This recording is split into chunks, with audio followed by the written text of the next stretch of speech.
ॐ जयति जगतः प्रसूतिः विश्वात्मा सहजभूषणं नभसः धृतकनकसदृशदशसितमयूखमालार्चितः सविता श्रीगुरुभ्यो नमः.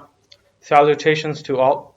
This video is being made with reference to the Penumbral Lunar Eclipse, which is about to occur on March 24th midnight, around Sunday midnight, all over the US and partly in Greenland and South America as well.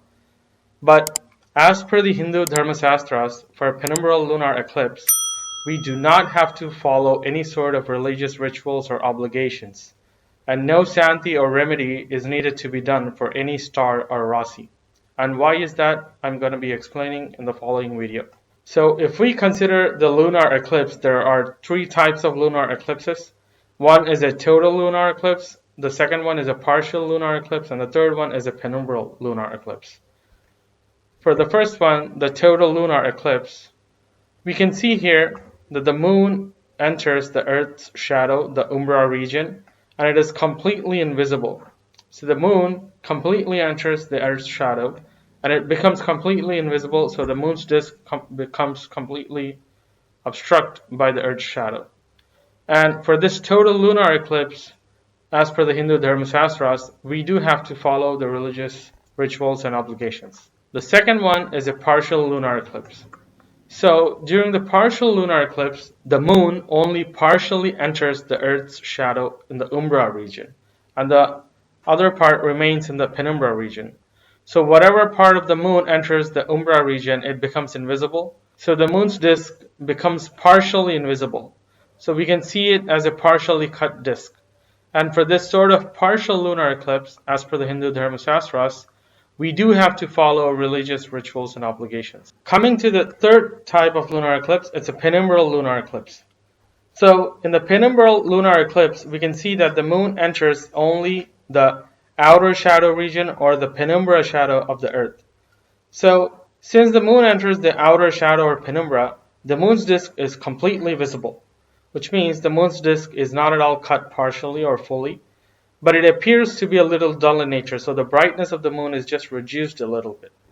But the circular part of the moon is completely visible to the naked eye. So as per the Hindu Dharma Sastras, since the moon's disk is not at all partially or fully cut, for the penumbral lunar eclipse, we do not have to follow any sort of religious rituals or obligations. So no Graha Santi or Nakshatra Santi or any sort of Santis for the Rasis is to be done for the penumbral lunar eclipse. And for another reference, we can look at a popular website known as dirkpanchang.com. So if we see for the New York City in the United States, this lunar eclipse, so if we scroll down, there's no eclipse in the umbra region. Only a penumbral eclipse is there, and it is not visible to the naked eye, meaning we do not see any sort of cut in the moon's disk.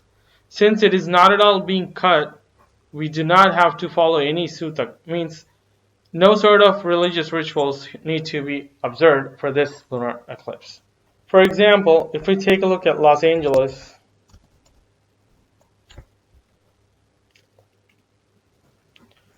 we can see that even for that region as well, no eclipse in umbra region. Since it's a penumbral eclipse, it's not visible to the naked eye. So no sort of sutta is applicable.